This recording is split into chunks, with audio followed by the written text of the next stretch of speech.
So paisviagem is a professional network that was founded years ago, and we started thinking about which are the elements of a contemporary landscape, contemporary cities, and how we can make it work in a better way. This is why we started to investigate the relation between landscape, architecture, and tourism, focusing on the idea that these three elements can find a balance and actually can help and support the local communities. So this is why we strongly believe that the key elements of our contemporary cities and landscape is tourism. And without being too nostalgic, we would like to go back to the idea of grand tour travelers that are exploring and they are knowledge.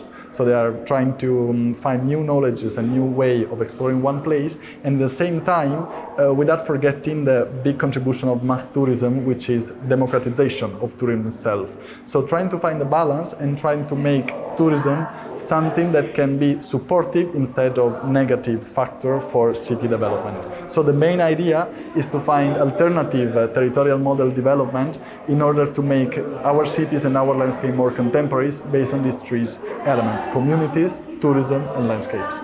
Actually, this idea was born in Brazil in 2014 when we were doing our research about our master in architecture, and we went in this little bay in the north coast of Paraná where we found 200 people in a small village that we didn't even know what was happening around them. So we started with them an improvised participatory process in order to understand which was the level of awareness that they have of their own territories. And with them we map the spot that can be actually the touristic triggers, and with them we create the touristic route. So now they have a small local model which they started to develop, and now in years it became something bigger. So from this idea we said, why shouldn't we work on these three elements also in other contexts, both urban and naturals? And this is how we are working now with different research projects mainly, and we really want to do a step forward and pass from the research to the design.